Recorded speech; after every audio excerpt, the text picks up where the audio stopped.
See Brown in your face. Have you heard of Everything at Once? Do you know about Everything at Once? It's internationally known. Aliens listen to it. It's the best ever. If there's something you're looking for in the 814, or feeling a little bored and think there ain't no more, check out Everything at Once and allow it to be your source. It's that raw podcast that's always showing support, highlighting the scene. No need to take I-90 to Peep or 79 to see how it be. Interviewing your locals with mindsets that are global. Innovators and creators on every single upload. So much going on in the EPA. Incredible content. Everything at Once will keep you up to date. Amazing guests. What you doing? Come through and hang with Tony and Dave. Community driven. Bringing everything at once from around the way. Everything at once from around the way. Hey. Please listen. We love you. Everything at Once. Everything at Once. It's time to introduce this show. The best show on the face of the planet. Welcome, everybody. Thank you all for tuning in today. We want to thank our Patreon producers, Brian G., Josh W., Ian D., Nick G., and Sadie M. Patreon, it's an awesome way to support the show and say thanks. You can become a Patreon supporter by clicking the link below and choosing to be an intern, assistant, or producer level supporter. If being on the production team is too much pressure for you, you can also send any contributions using our Venmo at Everything at Once Studios. We now want to thank all the local businesses who supported this episode. These businesses get the Everything at Once stamp of approval and are critical members of the Everything at Once community. We couldn't do it without them. With winter approaching, are there any last-minute details that you want to change or renovate around your home? I might, but you know who to call. Yeah! Ghostbusters! No, Tony. No, not Ghostbusters. Solid State Construction. Oh, yeah. Solid State. Yeah. Duh. Solid State takes pride in all their home remodeling projects. Solid State specializes in bathroom remodeling, kitchen renovation, window and door installation, custom design work, and more, including painting, flooring, drywall, sidewalk, decks. Get your free quote today by calling Nick at 814-397-7854.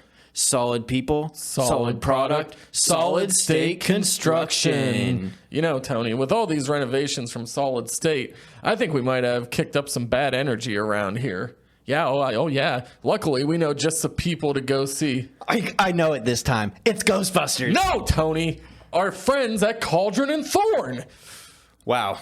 I feel really dumb right now, and I can't believe I didn't think of Cauldron and Thorne, the world's largest witchcraft and metaphysical shop, with everything a person needs to channel the spirit world. Practice some self-care. Find enlightenment. Curse your enemies. Protect yourself from your enemies. Bless your friends. Cleanse your space from negative energies. You can check out all the magical wares available at for these different practices we all love and enjoy at Cauldron and Thorne, 2724 West 8th Street, or online at cauldronandthorne.com. This week, we have an incredible guest for you. Cool, yeah. Let's do it. Thanks for asking. Justin Moyar in the house, a early pioneer in podcasting as a youth, with tape decks and wrestling. Yeah. Yep. That's what we were doing, me and my brother, back in the day. And that's where I got all my radio experience. Yeah? Maybe. I don't know. Recording experience for true sure. True story. No, yeah, actually. So when I came back, when I went off to college the second time, I had transferred schools and I went to Kentucky and in Kentucky, and there was a university down there that I went to. It's called Asbury College, and we had a radio radio station. Program. Yeah. Well, they asked for producers. I think they were, and I forget exactly how the heck I got to do that. But I maybe it was like this college day or something. They got the producer job there, and I learned how to do some things. And the guy was like, "Hey, do you want to come out and be a producer like on WLXG? This is like a like a talk radio kind of network or radio station, and I was like, well, sure, I have no idea what the hell I'm doing, as long as it's easy. He's like, it's third shift. I'm like, oh, okay, I see why Nobody's you need listening somebody anyway. Yeah. And but then they started having me do stuff that was live. Okay. So I had this horse racing guy, and he was doing the whole like doing the results, but he did it like he called the Like a race. horse We did it race, like yeah. he's doing it real fast, and I had to do his breaks and stuff. I remember the one time I messed up, and he almost yelled at me. It's like swore on the air, and I was like, it's freaking amazing. So no, and then I went and I was WCTL for a minute. I was the DJ for a teen radio program at night. That's pretty cool. And I did that for about a year and a half. And that's it, dude. That's all the all the podcast radio. experience. That's more than a lot of our guests, though. We're like a lot of people's first podcast. Yeah, first time on. Oh, there. really? Yeah. Oh, yeah. When I go travel and I do the tour, like I'll go on stuff. Sometimes it'll be like a radio, sometimes it'll be a podcast these days. But I'll do as much as I can. Yeah. That's what obviously you're not going to turn anything down unless it doesn't work with your schedule. But that's why I appreciate you guys having me. Yeah, dude. Absolutely. Thank We you were- for coming on. We scheduled this like way, way, way a million years ago too, didn't we? Like before we started making production of the movie, I went like on a huge scheduling binge. Yeah, you went on like a post and said, anybody want to talk about anything? Yeah. Anybody want to come on the swear? podcast? Oh yeah. I can swear? Okay. Yeah. Oh, yeah. I got to worry. Oh, okay, good. No filter? No filter. Well, right, we try okay. to stay away from hate speech and Well, yeah, inciting yeah. violence. But I'm going to probably, as long as I don't have to curb the F's and the S's. Yeah, and you're good. all the good stuff I sometimes come up with. Yeah. Inciting violence is like a soft no, but no hate speech. Right. Soft no on inciting violence, though. I agree. Yeah. There's some of that going on right now, right? Yeah, there's enough little bit. out there in the world that like I feel like we're safe to do it ourselves because everybody's got like other priorities right now. Yeah.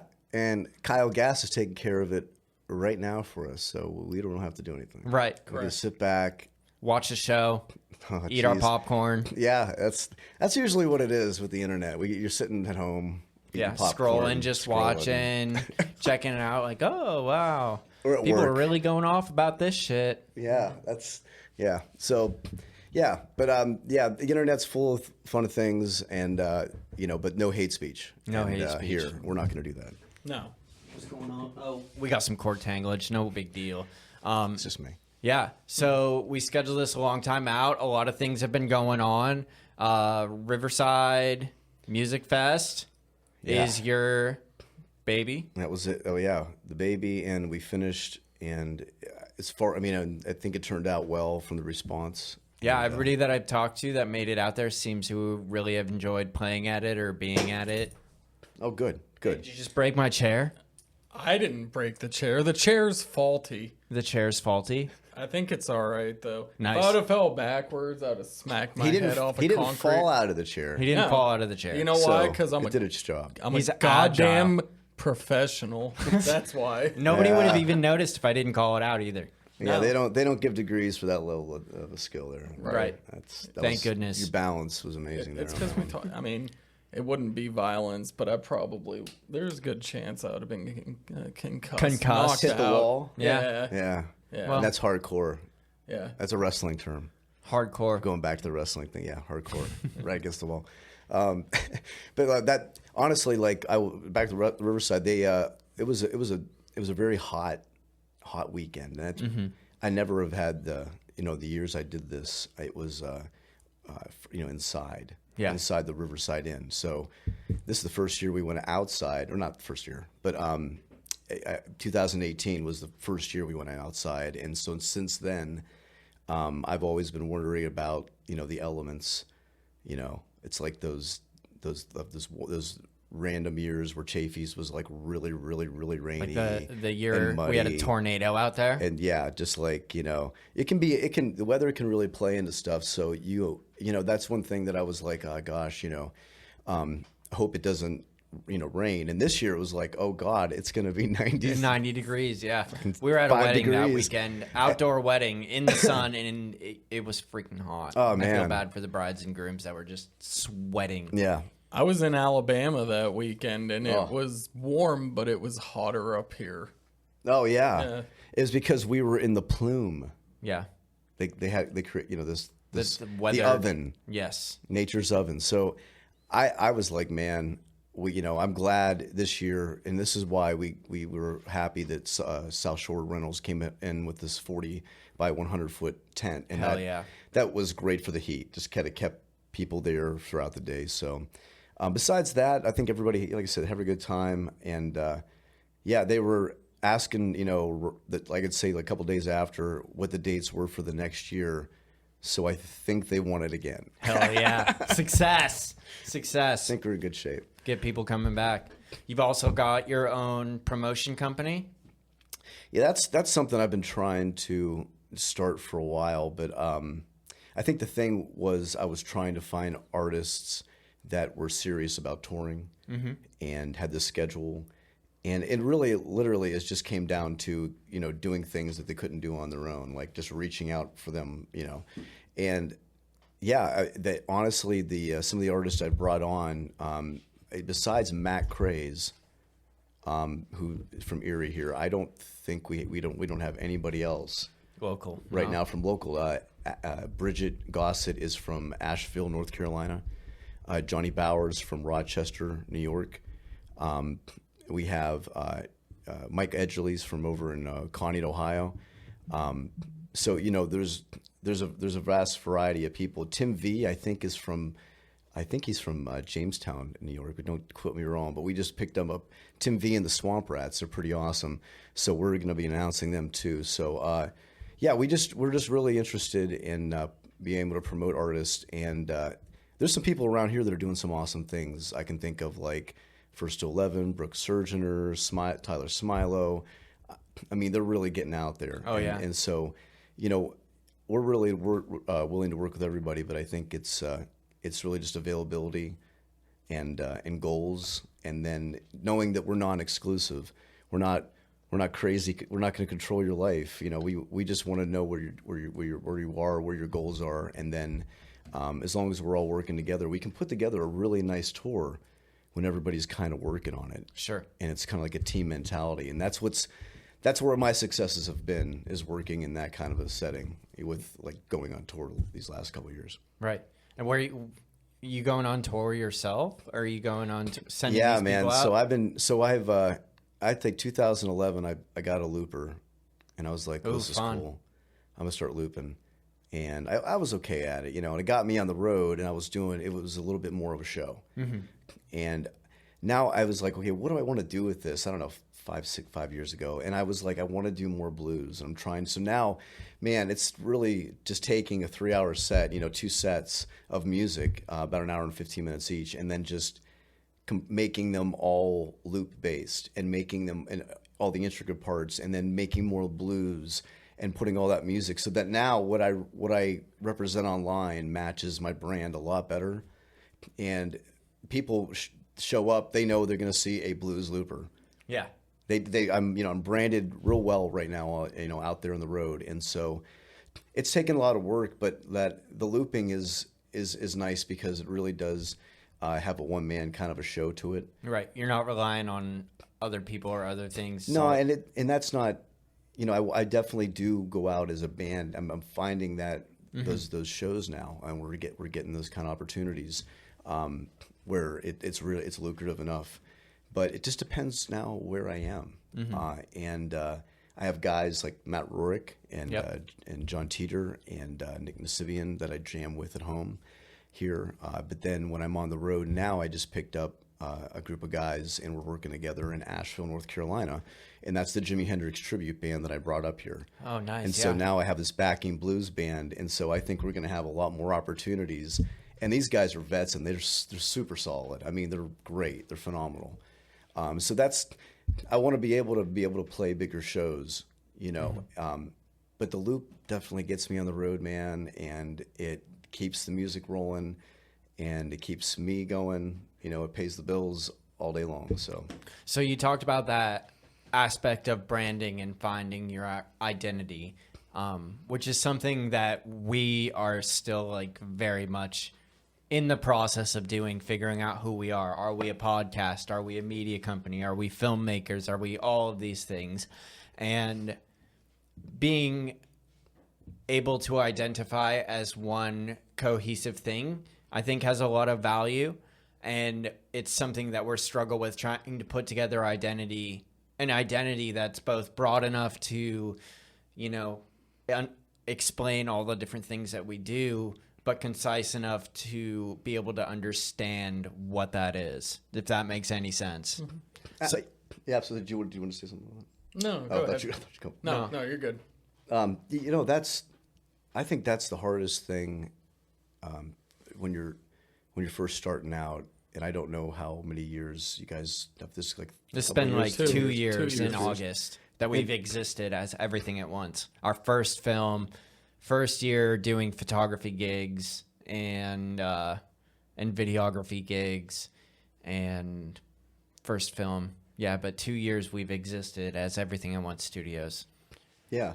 For me to think to find that music brand, it took me, up to all my life. Then when I first got the looper, I was still trying to figure that out. And I'm don't quote me on this, guys. I'm 47 years old, or don't hold me to this, I should say.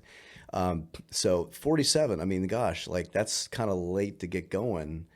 But I would say that it's a process, and that's really what it's all about. Is I guess you have to continue to work at refining it always. Mm-hmm. But if you're doing that and you're never settling. And I think that's what happens to a lot of musicians is they get stuck in a rut because they don't know how to move forward. Right. They don't know how to fine tune things and kind of figure out what's working and who their audience is, who your market is, who your customer is at the end of the day. And I think that's a key to being able to be a productive company. Any good company always is revising their vision and revising their look and keeping up to date and current and connected, Yeah. So, yeah, I'd say that it's just a matter of trial and error. Yeah. And some things will drop off. I used to do a bunch of events, and I only just focus on Riverside, and I did a Lake City Brew Fest this year, and that was it. Because events were it's hard to do free events. Yeah. Geez, man, there's not a lot of money out there, and they're not throwing a lot of money around these days. And if they are, it's really about they have to believe in your cause. And I honestly, I think that I've done, as far as fests, I've considered my goal. I've accomplished that. Riverside.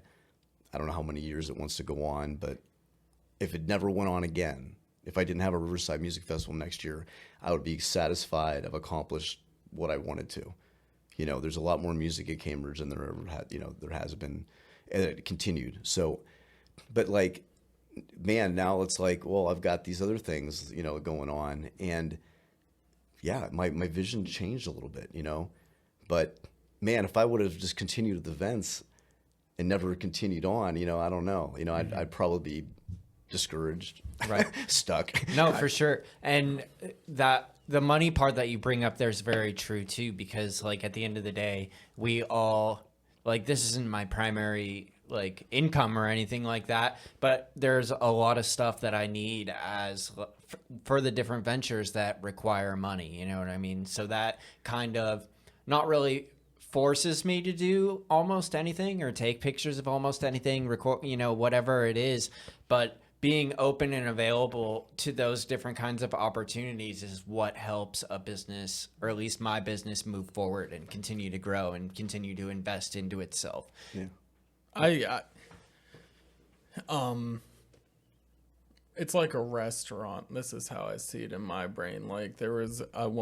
Even though it's been shut down for a while, there used to be an Italian restaurant in Erie that, you go in, and it's by the end you had a menu that was 12 pages, and then they'd give you the specials on a printed piece of paper, and it was 20 more things. You had 100 things on the menu, but you go to a really high-end restaurant, there might be 6 things on it, right? So it's that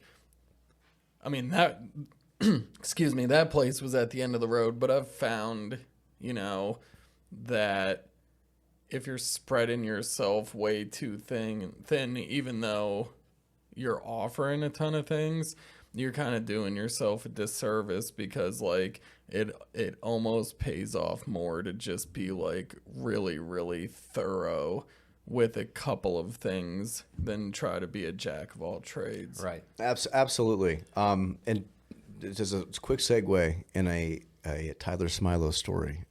I'll share real quick with you. Nice. He's one of the homies, right? He used to live here and did the first ever tree house in the backyard when it was just built. Yeah. I believe. Yeah. Okay. He's a good friend. This is good then. So I'm excited to hear. We went on tour. Me and him. We did a podcast tour. Oh, cool. This is when he just sink, swim, or fly. That's like how this started. That's how we actually. Is that how it started? Well, okay. Yeah, he invited me to co-host on that, and then he ended up getting too busy and booking tons of shows, and we didn't have any time to podcast anymore. So I'm like, I kind of miss doing that podcast stuff. Yeah, I think I'm gonna get some of my own stuff and borrow what I can, and here we are 2 years later. Well, heck yeah. So he's spurred that off. Okay, so. We were out there doing this, and we had done a few different interviews. We were stopping and just conducting the interviews and doing some stuff on the road, and then playing some shows along the way. And it wasn't too long. But then we went and we got to New York City, and that was the first time that he's been in New York City. Mm-hmm. So we went to a diner. I was like, "You're gonna go to a New York diner." Because you got to see these places. Right. Because I was telling them about it in the car. Like I was talking about the Wizard of Oz, Right. Like it was, it was like secret. They've got these white counters and they're clean as ever. Like it's the cleanest restaurant you've ever seen in your life. They've got baked goods all down the counter. Just like, no way. What are they doing with all those baked goods? I said, because people buy them. They'll walk right in. And it'll be, it's open 24 hours a day. And we walked, and I said, you can get anything. There's hundreds of menu items. He's like, you're kidding me. I'm like, we'll go. So we went after the show. We sat down, and he's like looking through. He's like, you can get lobster at 1 a.m.? Right. What's going on here? He's like, this. And he's like, oh, my God. I can get anything. I can literally get anything. He was blown away by the New York diner. But, it's back to what you said. So, that many things going on, it's hard to focus. On your specialty. Yeah, and I think that, like, music for me I felt was taking a back seat a little bit because I was doing so many freaking events. And I was like, man, I got to fucking stop this shit. I got to get back to writing from my heart. I got to, and going through life and things happened and spurred on some really good writing material. But I started just kind of focusing on the creative process again. And the shows got better, and then I saw this increase in my shows, in that part of the business, and and then it kind of overtook everything else, and that used to never be that way. I mean, music was never the first, It's sort of like that was getting the most money, and so now that's one thing I'm very proud of is here we are, and I can say that my primary source of income 100% is music. Yeah. It's amazing. Yeah. Goals. Life goals. Not quite music because I'm not incredibly musically talented and I'm a little bit behind trying to get in on that. But photography, videography, stuff like that for sure. Goals someday. And I think I don't know, when we started, goal was 3 years have an actual studio that's not part of my house. And have a dedicated retail space where we could do photography and do different things and have people come in. And it's 2 years now, and it's the busiest summer I've ever had doing videography and photography gigs for sure. And I want to point this out, and this is more on your end than me, but there were so many points in that first 5, 6, 7 months where you'd come to me and be like, this place is offering this space, this storefront is for sale, this and that, but it was too soon. Way too soon. It was way too soon. You're like, we need this now, but it's hold on, let's wait a little bit and see if the business develops more. And I don't know how you feel about it, but it was even though you had to wait a little bit, it's just the best decision because now you're really hitting all cylinders. Right, for sure. I mean, patience is a big part of it, and finding the right time when the opportunity calls, I think, is huge. Well, yeah, and I think one thing with I've always thought, and this is just like I think I see some artists that are really doing so well with their like Brooks, just not to brag on Brooke a little bit, but she's really good at her media, her content. Right.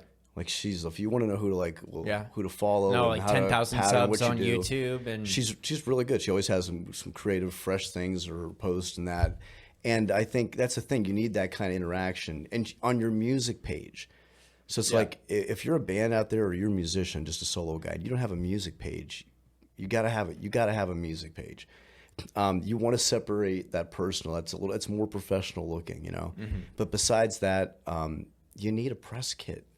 right. You need a band picture. You know how many bands? This is not a knock on the local bands. Don't but have a logo. I book a lot. I book a lot around. I've booked for a lot of years, and I still do a little bit here around here. But man, I'm like, hey, I got to make a poster of your band, and it's like they'll send me something, and it'll be 4 or 5 different shots of the band, each single member, and they're all in different poses. And I'm like, do you guys like each other? Yeah. Can you get together for a band shot? Right.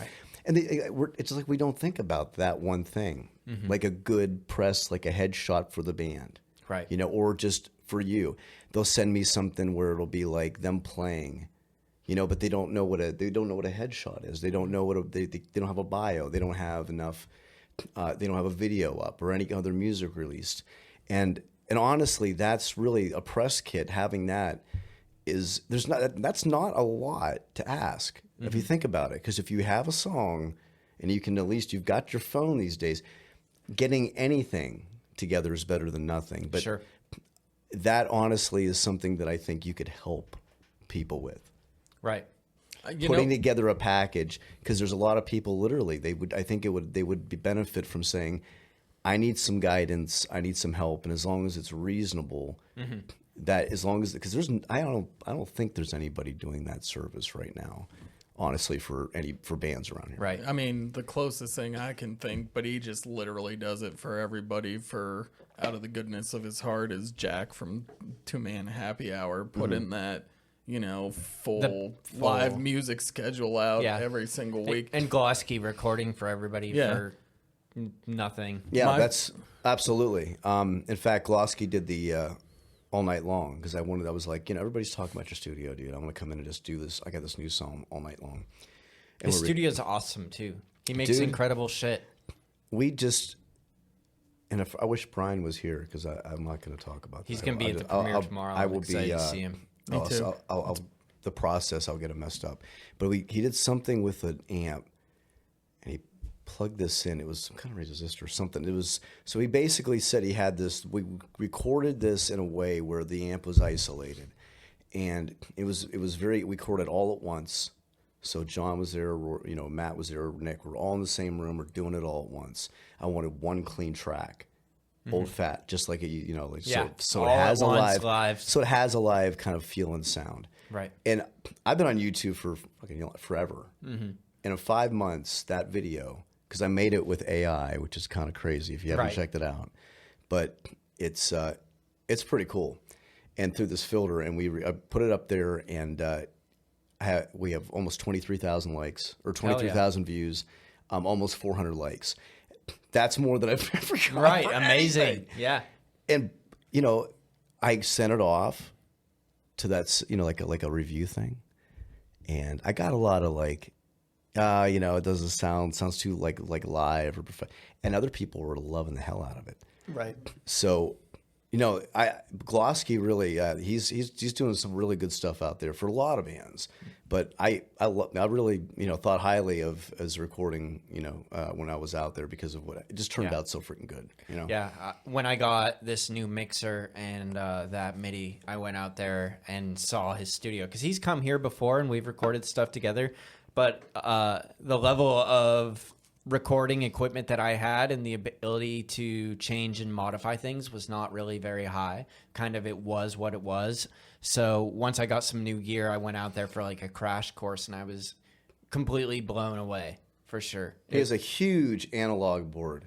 Yeah, massive. Humongous. Like 3 of them. It's ridiculous. I was like, oh my God. Yeah, here There's we go. so many buttons. Here we go. So many little turn knobs. And he knows what all those knobs do too. He knows what all the knobs do. He knows how to turn all the knobs. Right. Yeah. That's cool though. One of our bands that was just on recently, Lights and Letters, did a similar style recording out in Tennessee and Nashville, where it was just all live recorded, bunch of different people around, 1 or 2 mics, kind of old school style like it used to be, you know what I mean? Because they didn't have all that isolation and all the things that we have today when people go to record tracks. Yeah, I was trying. So the old Chess Records, it's an old blues label, and a lot of the recordings were done that way. And I was talking to Sean, my friend Sean Clark, if you guys know Sean. Yep, I do know Sean. And we were Another talking about, studio goals for sure. Yeah, we got to put the vocals up there. He's like, you got to put the vocals up more, Justin. You got to put them they almost feed back. If you listen to the old Chess Records, that's why they put them way over top. So we're probably going to remaster that one. But I've got a lot of new stuff. I've got a lot of music, new music that I want to try to get recorded before the end of the year. And a lot of it has that Cajun influence because I've been torn down south. So on some songs like Your Sweet Arms and a song I wrote for the Eclipse called Cloud Up My Eclipse, which is a blues song in itself. And those songs have kind of that style that I'm just really excited to get this new album out, get the new music out.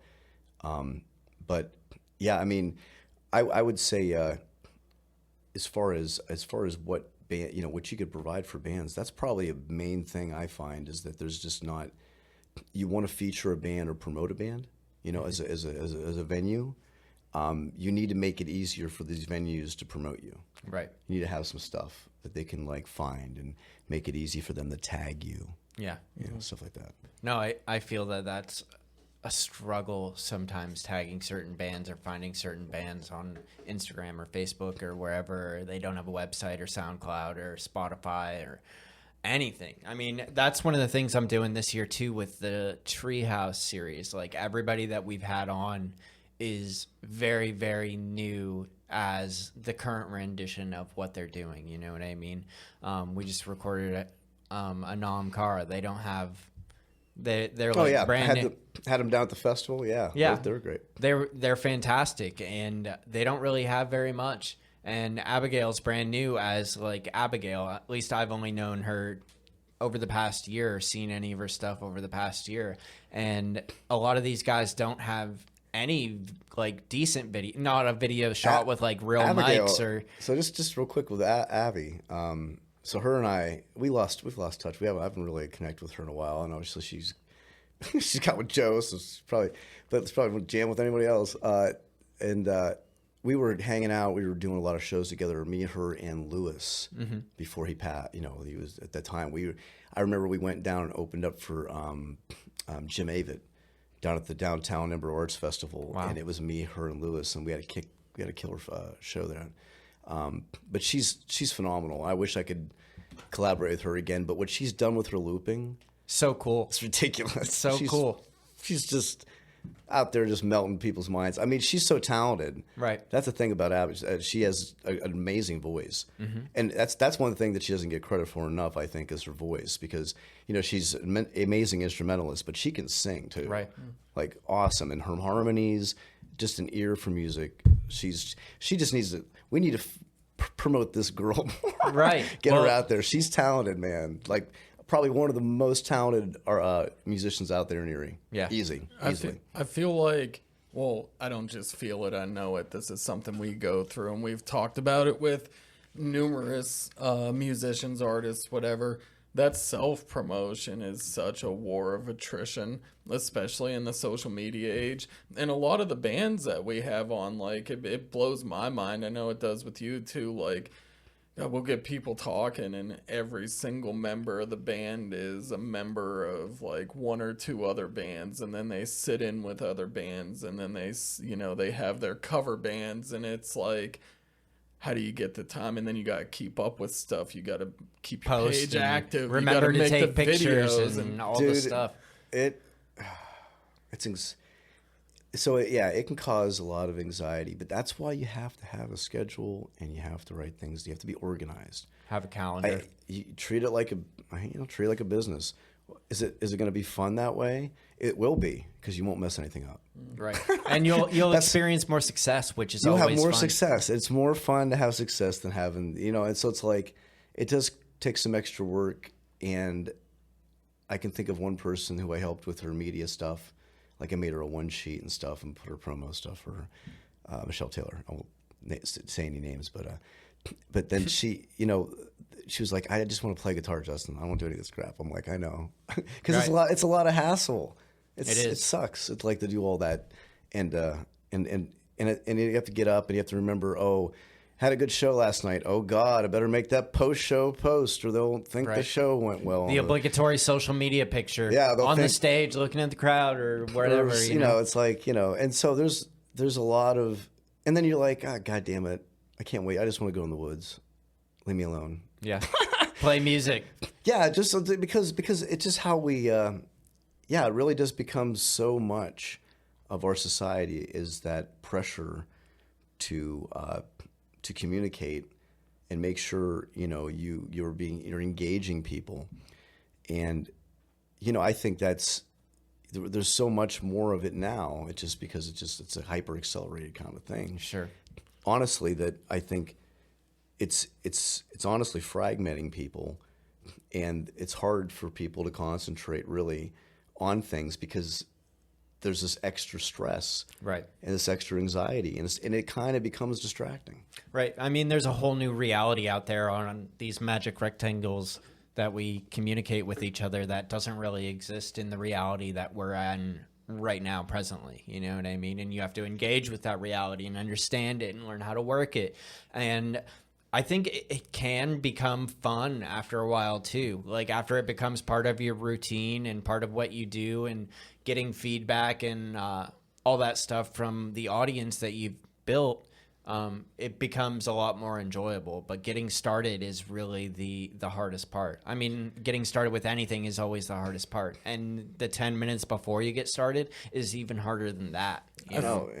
I feel like sometimes too, I've noticed it with our own social media page. Like when we post like the random stuff, we get a ton of interaction, but like not all the time, but like the weekly grinded out posts, promoting like new the episode. It's like one like, a couple likes, and then we like post a video like for like the paranormal stuff, and it gets like a good amount of hits.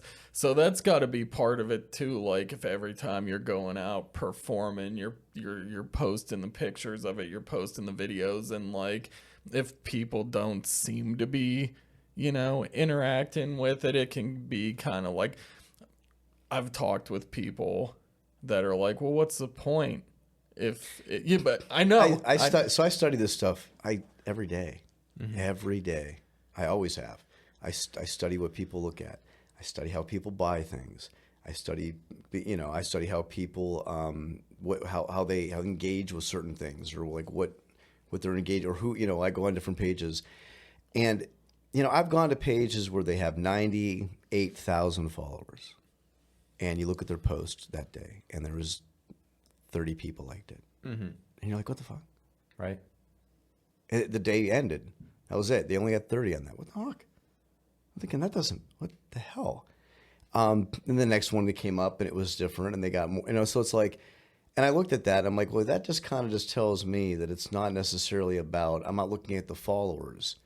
Then it really does come back to the post. It's like, so maybe it's when they're posting it and they tell you whether certain days, times you want to post it.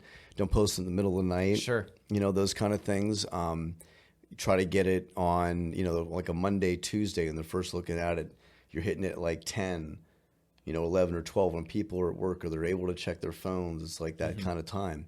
Or they're driving on the way to work, you're hitting them at like, but like, those things are very helpful, but I honestly think it's also about regularity and constant content. because once you have people viewing your page, and since I started doing this, I've had a lot more success. I'm like, yeah, I have a YouTube channel, but it's a channel. Mm-hmm. I see these other people, they have their channels, they have programming all the time. I'm like, well, I'm no different. Right. If I just start treating it like that, it'll probably become that way if I just put more content up. So you have to really think about like, well, it's just, I think that's what we do. Oh, it's just me. It's just little old me. Mm-hmm. But I don't know, 120 people that follow you, they want to see something that day. Right. Mm-hmm. Yeah. Maybe not the thousands, but those people count. That's your audience right now. That's your core audience. So you got to give them something. Yeah. I think that it also, people like it. It's kind of almost counterintuitive to branding in certain aspects because you want your stuff to be similar and consistent, but people out there generally, I feel, want consistency but change or growth or modifications. You know what I mean? Like having the same thing go up every week, I know is probably not benefiting us for our our weekly posts, like new episode, check out who was on Everything at Once this week or whatever, blah, blah, blah.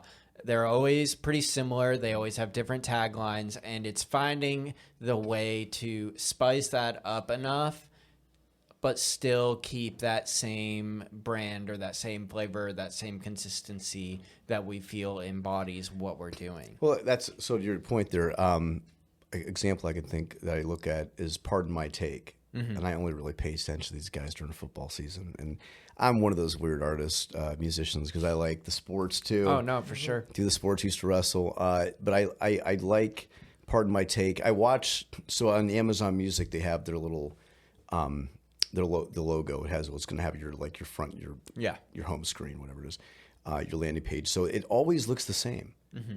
And they change up the icons, but it has the same look. But what I notice is it's what the topic is. Mm-hmm.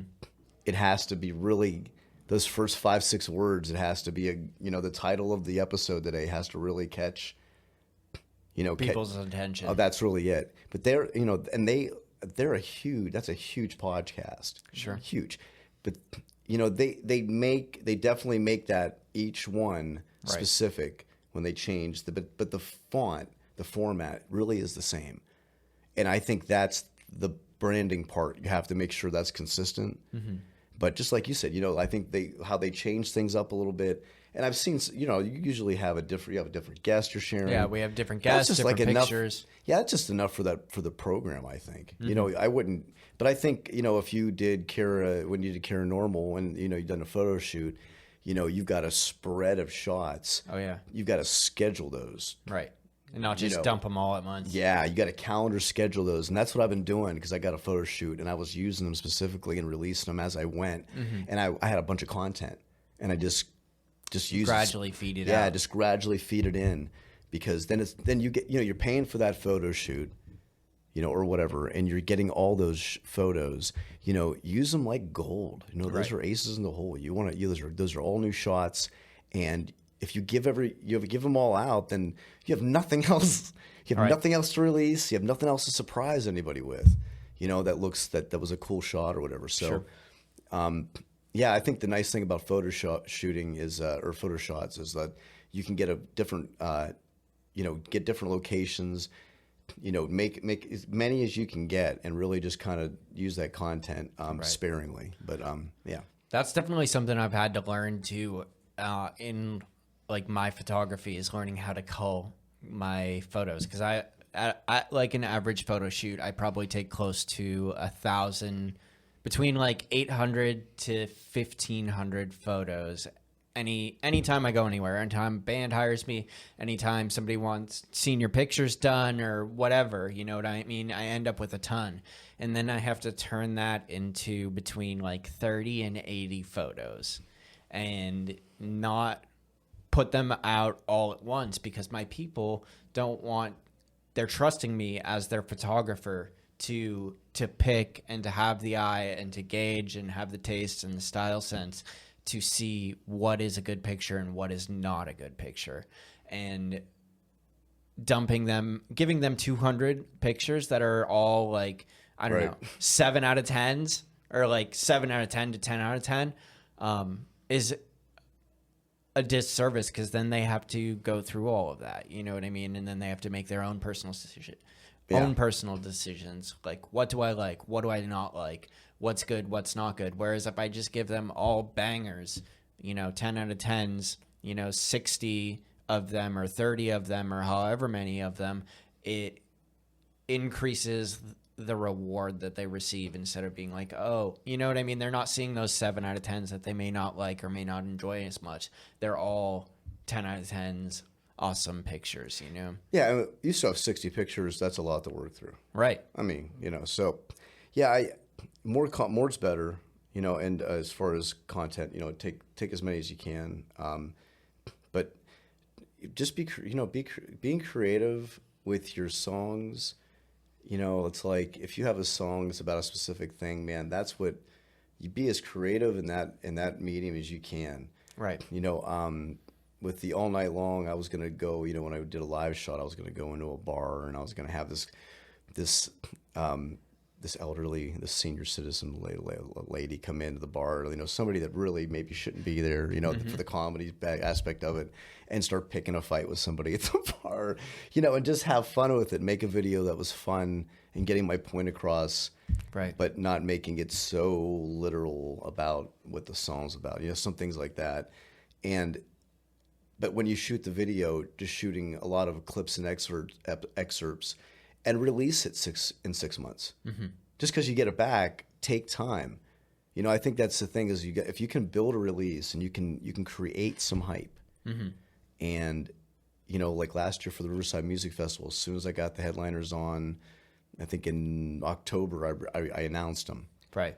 And even though it was in June, just anything to kind of start that whole calendar in people's head. Right. That countdown to when it's going to happen, and because then you've got people looking for what the next thing is going to be, mm-hmm. and that's really what we want. We want people's attention, kind of them to schedule themselves to pay attention. I think as far as what you're talking about, Paranormal is probably the best job I've ever done marketing anything in my life, because we started in February, and we were talking about it before February, but we kind of went public in February, and it's July now. And whenever I post anything about Paranormal, everybody's super excited and the buzz is there. The hype has been created, and that was just through consistency. But it was I don't want to complain about it, because I enjoyed it and I appreciated the results that we got from it, and the attention that it's received so far, a lot. But it was a lot of work, you know what I mean? Especially for the 3 months that we were crowdfunding, it was just constant posting. And really, it's not that hard to do something like that, you know what I mean? 5, 10, 15 minutes out of your day to create something that is, post worthy or content worthy. And it was just looking back, I think I like to dramatize things a lot worse and make them appear a lot worse than they actually are. Oh yeah, I do the same thing, But, especially when I don't have a responsibility that I had previously. Yeah, there's also, I shouldn't say this on air because they probably already hate us, but I'm gonna do it anyways. I fucking hate Meta. I hate Meta so much as like a business Facebook tool. It can go fuck itself. It makes taking a cool little let's post something into infuriating. I've texted him so many times just because I'm trying to tag one person, and we have they follow our page, and we have 50 mutual friends. And hey, I'll say it. Meta can eat a dick. Thank you.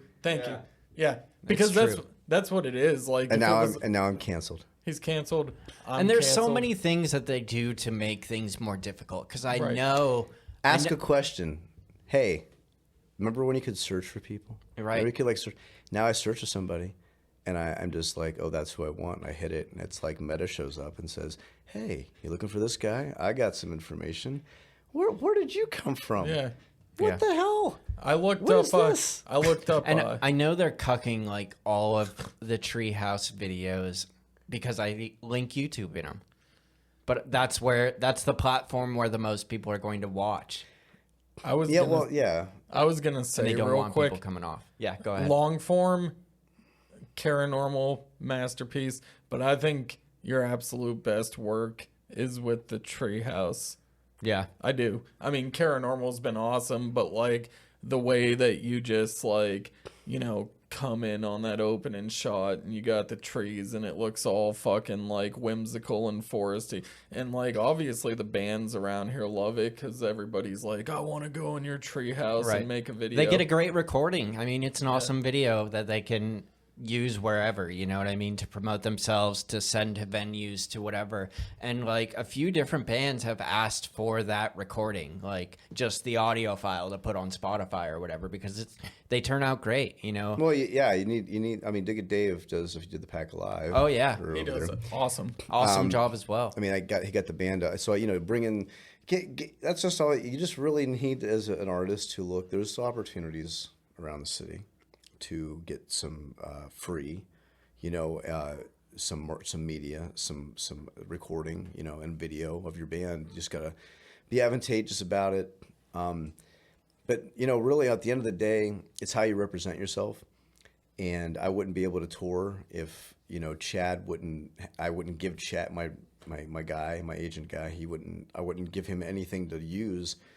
He's not putting any gun to anybody's head, and he's certainly not threatening them in emails. Yeah, for sure. They either like what they do, and then he gives them a price, and they either pay it or they don't. So it's like, I think that's really what it is. You have to be able to give, have something to show people, but then follow that up representation. And I'll never stress it enough, representation. Right. If you represent yourself, you'll never get as far as if someone's representing you. And I know there are people out there that are great business people, but most of them had advantages at some point. Sure. And you might not be privy to the same. And it's good to have somebody that has your back and can kind of vouch for you. You don't go to court without an attorney. Yeah, absolutely. And you don't go to court without a suit on either. Some people do. Some people do, but they usually don't do it well. doesn't go well usually. Yeah, and you if you want to get out of jury duty, I'll tell you how to do that. No, but I agree. And I think that like an in-person interaction or an interaction with somebody outside of social media or looking at content or stuff like that is worth 10 times as much as like a social media post. If I can go up and I can talk to somebody and shake somebody's hand and be like, oh, I do this, I do that. I feel like that has a lot more value to me than trying to, just send out that wide net and hope I catch a fish. You know what I mean? I feel like, and you might be able to speak on this more because you like research it, work with it, study it. There are so many people that lurk. They look at your stuff. They're not really necessarily liking it or sharing it, but it's there. And like the podcast is a great example because there's stretches where only like a few people like it. It seems like they're not really interacting on social media. But when we put up a post, hey, we're trying to book out a couple months. Who wants to be on? Yeah, flooded. we're full till August in February. People. People will be out there and they'll come up to me a lot, especially at home. Be like, hey, so you're playing everywhere. Hey, so you're touring.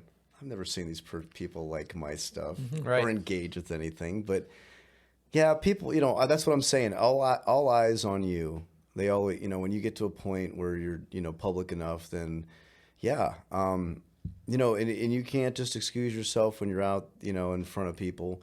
Because none of us are rock stars or anybody, but you do have public eyes on you, and that's important to be a representative of whatever you're representing. So you want to make sure that you always keep that in mind. It's like nobody effing cares. Well, no, I bet you somebody does. Right. And that's a hard thing as a musician. We go down those rabbit holes of nobody cares, and we take nobody's engaging with our stuff. But I'm the first one that will admit I do that. But we always isolate or we always drive away and push away the people that are.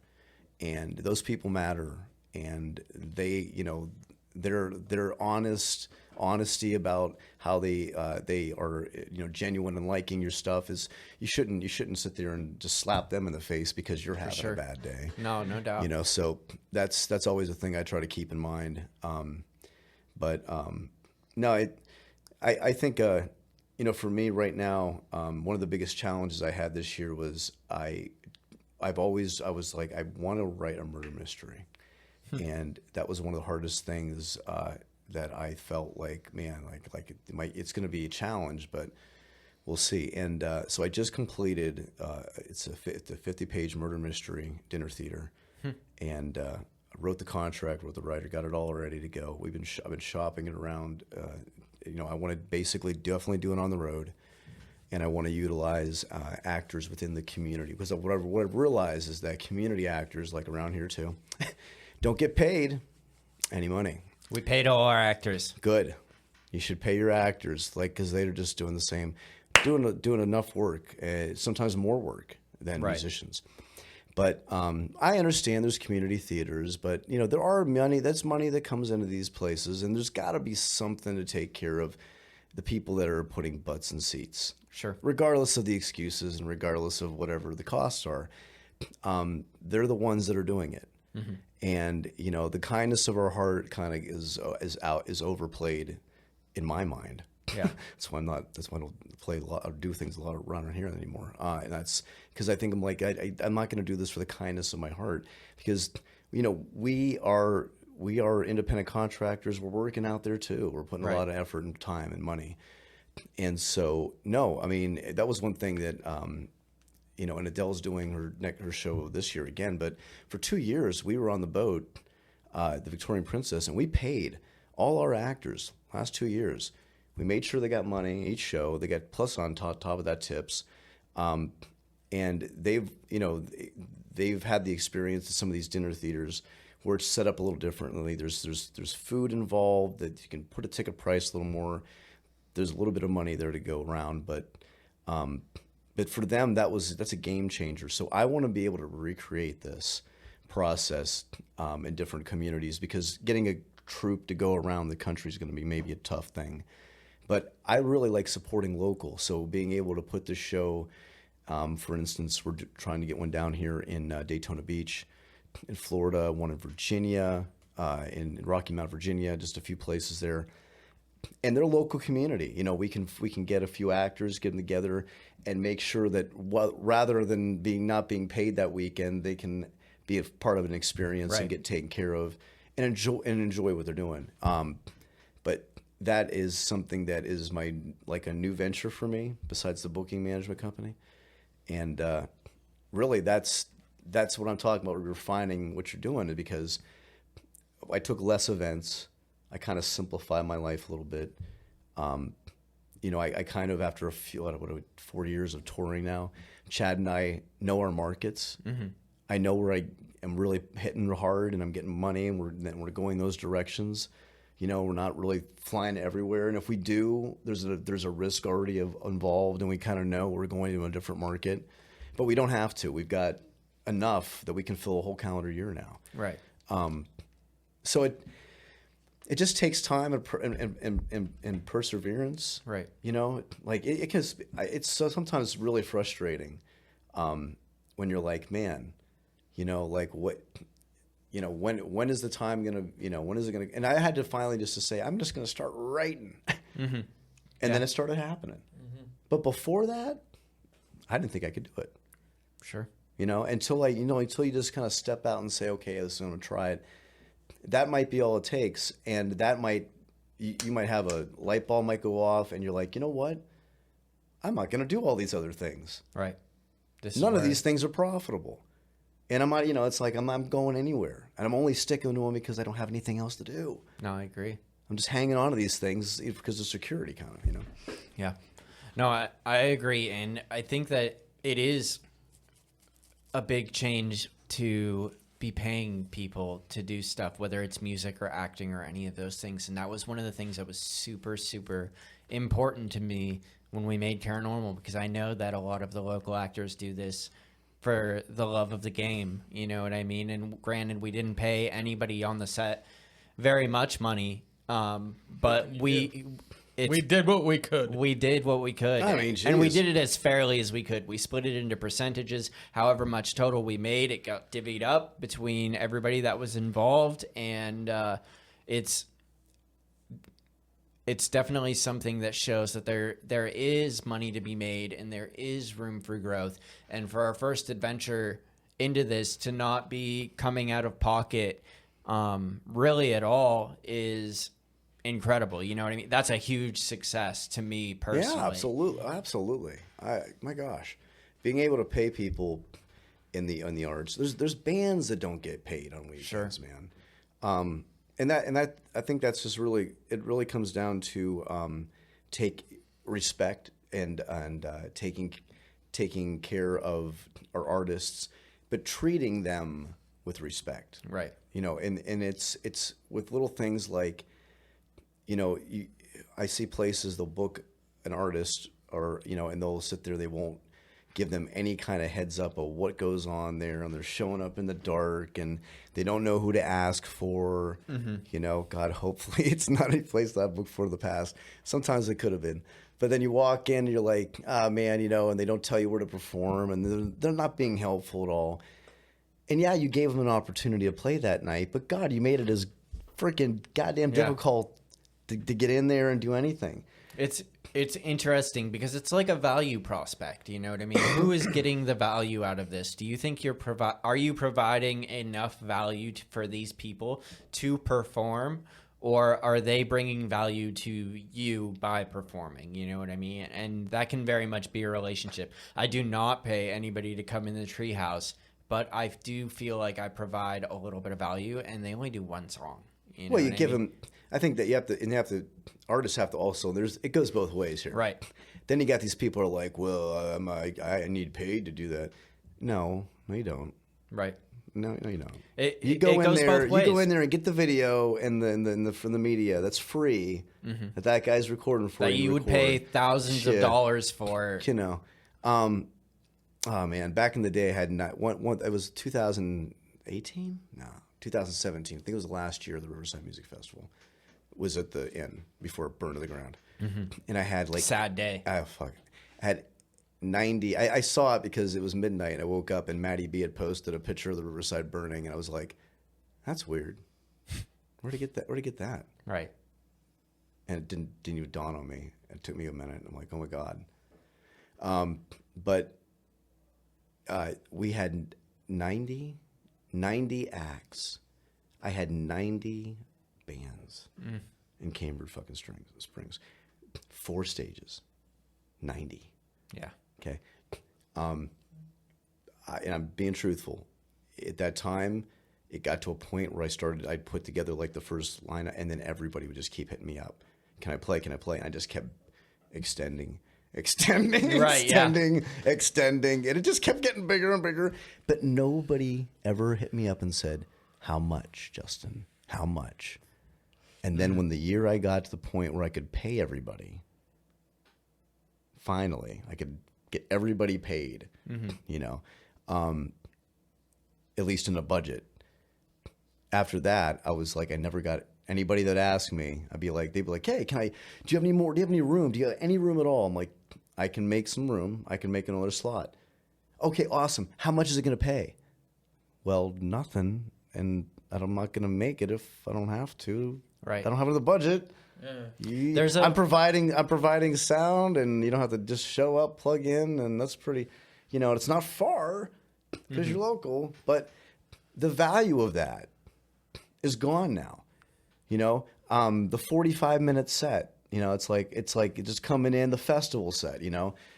And I think about that all the time. I'm like, what's a value to an artist? And it's like, you know, I always wanted to pay all the artists, but I knew 89 artists, I was never going to be able to do that. Not at a free festival. And then, not at a fucking free, right? Yeah. And then the headliners, what if you want good headliners? That's a couple grand a piece. You know, well, it's a free festival. This isn't Chafee's. I don't have $100 ticket. Right. I got to let people in for free. So if we want the really good bands, and I'm asking businesses, hey, give me money so I can pay you guys to come on in. So at the end of the day, I think the value of what's being presented sometimes it gets lost. I like the fact that musicians are about like pay me fairly, but then I think sometimes it's like, what's the deal? You know, is this worth anything? Right. You know, to showcase and promote and say, okay, you know, we're going to do a lot of promotion that you don't have to do. We're going to have people there, you know, and it's like, you know, I wish there would be a little bit more business sense to that. You know, if a band comes back at me, it's not like we're worth this. I wish they would be like, hey, we bring 50 people with us. Oh, okay. Right. Oh, if you come back with that, you come back at me with that? Okay, fine. Then we'll talk about extra cash because that is ROI, folks. That's money coming back to us. But you can't bargain with me because we're worth this much and we get paid this. Sure, they'll pay you that much, but how many people did you bring that night? Yeah. And that it's not being unfair. It's not being an asshole. I've got to protect a client. That money's not coming out of Justin. People think it does. Justin wouldn't pay me. Well, it wasn't me, dude. Right. Trust me, it wasn't my money that night. You know, it's the venue paying you. And I think that's where it really comes down to. You have to be able to know what you're bringing to the table. Yeah, you have great music, but like that they don't give a shit. Sorry. Yeah. How much money are you going to bring me at the end of the night? How many butts are you going to put in seats? And when you start getting ticketed shows on the road, and that's something I'm still working to. You know, I'm getting really good guarantees, but like, when is it going to be like, okay, I think I can make, you know, I can definitely Charge guarantee people at the this door, much. Now yeah. I can make this much more. Right. But it's getting the people to come in to put the butts in the seats are going to do it. But that really is really where I think there's the scene teeters right now is that bands are they're trying to get more money out of these people. You know, you go down to places that I used to book for, and you're like, how much is a band, Justin? How long do you want to play? 3 hours? Okay. Well, like, what do you think? Like $250 for a band? Yeah. How many people are in the band? There's 4 of them. Right. Well, is that For is that 3 low? hours. Yeah. Is that low? They have no idea, dude. Right. That's what we're dealing with around here, you know? So, you know, things have been, one thing I did was I definitely corrected that situation down there in Cambridge Springs with one brewing company. Because I gave them a new list. I gave them the correct prices, what bands actually make, Right. what they should make. And I think that's still happening. Hopefully, she's keeping those prices. But, man, it took a while to get there, you know? And the bands are like, Justin, we can't play for this low. We usually do. I'm talking everybody down. Yeah. I fucking hate that shit. Right. I hate it. I don't want to talk everybody down. I want to give people what they're valued. But honestly, it's the area.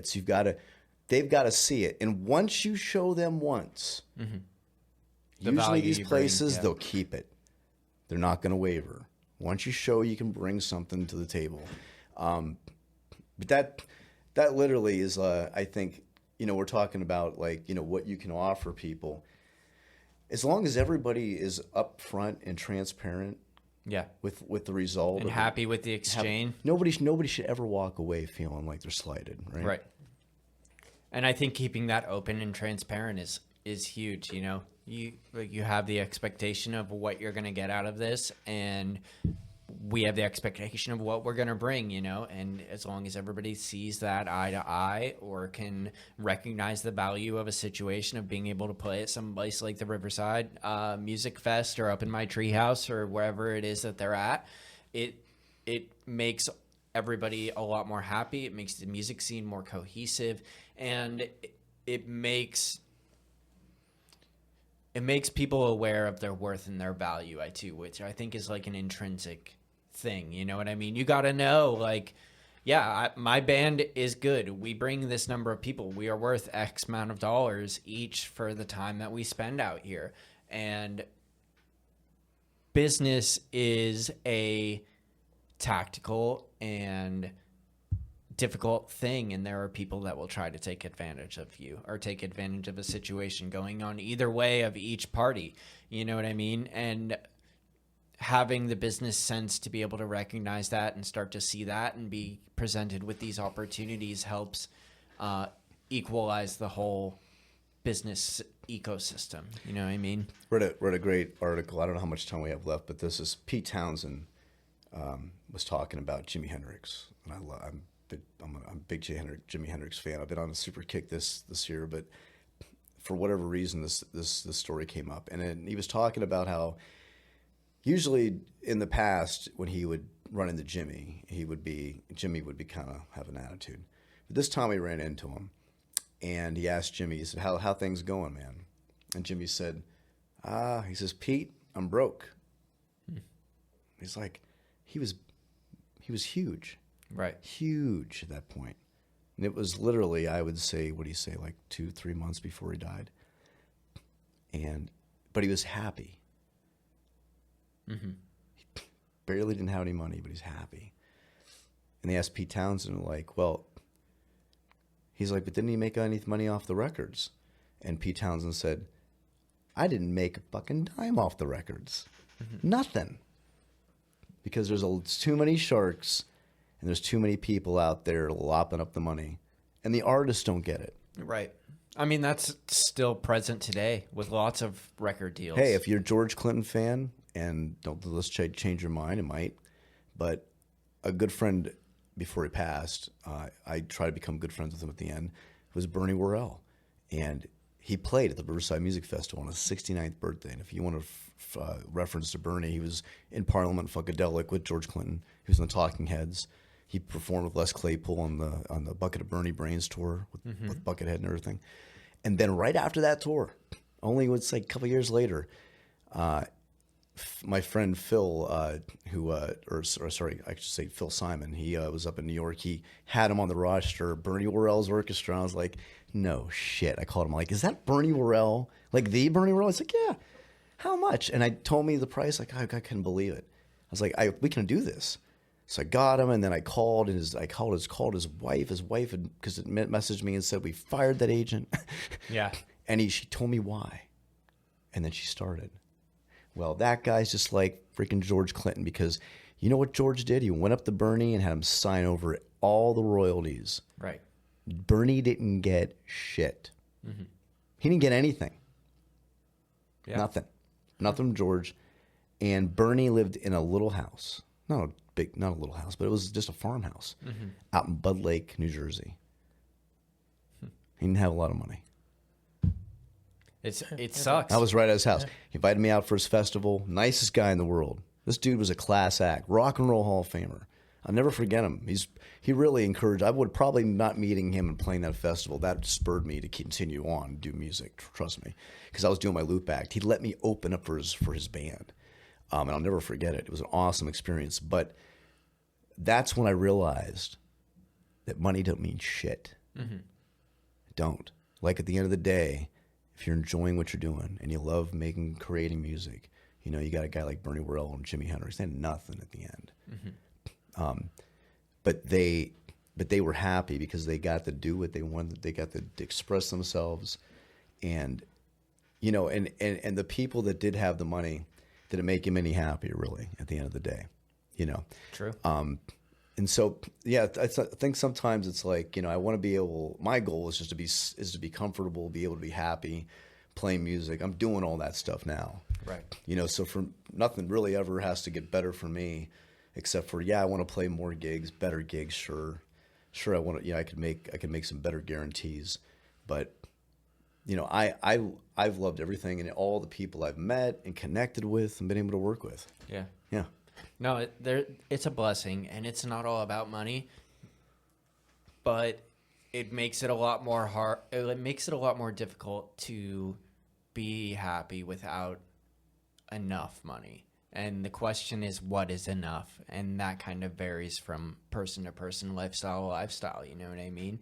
And finding that balance between, you know, living your dreams and enjoying your life and all of those things and being able to support yourself is a tricky balancing act, and many people go too far one way or the other. You know, you got the record executives that are making millions of dollars off of people like Bernie and people like Jimi Hendrix and people like everybody else that signed a shitty record deal that they got taken advantage of by a bunch of sharks. And you have people on the other side who live modestly and, you know, make music, spend time with their friends and family, and that's enough.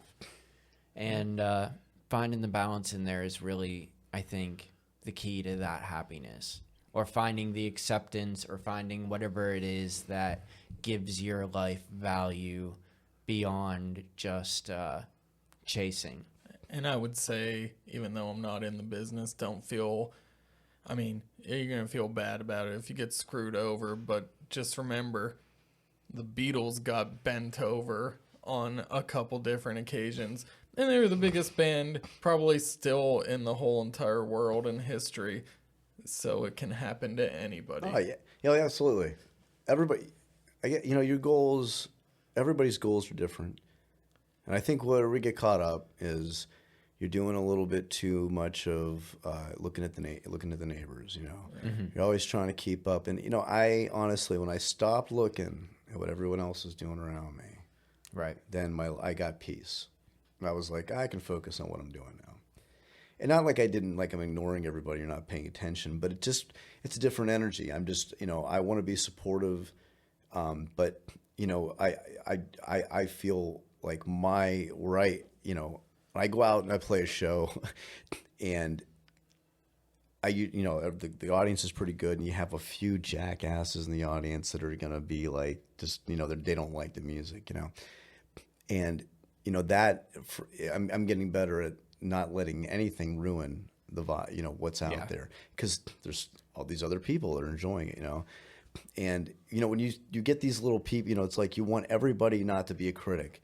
You want everybody to kind of like what you're doing, or at least respect what you're doing. You got to kind of get over that, because not everybody's going to respect what you're doing. As much as I only can put off, like, you know, Taylor Swift, there's people that absolutely don't like her music, and they'll tell you about it. Sure. Yeah, they will. But then there's Taylor Swift, and does that really affect anything she does? No. Yeah. And if she has that many critics, and come on, that people hating her music and don't, who are you and I? Yeah. What the heck? Just, think- you know. I think looking for an external solution for an internal problem always leads to unhappiness. Yeah. Yeah, I think so. And At least in the long term, yeah, if not usually. altogether. Yeah. Yeah. And finding that sense of internal security is priceless. And it's been fun. Yeah. We're coming towards that time, and it seems like we always end on the really deep meta talks whenever we have our guests here. So everybody that tuned in and listened to the long part, I hope you all enjoyed that. I hope you find your internal validation and peace, and stop looking at the Joneses over there and start looking at yourself and what makes you happy, because that's the real key. That's right. Thanks to all our sponsors. Thanks to everybody that listened. Check out Justin Moyar on all the socials. Plug your stuff for us. I just realized there's a camera there. Sure it. I forgot we were you didn't see taping us on this the whole screen over fucking there? time. Oh yeah, you're. No, I did. I just.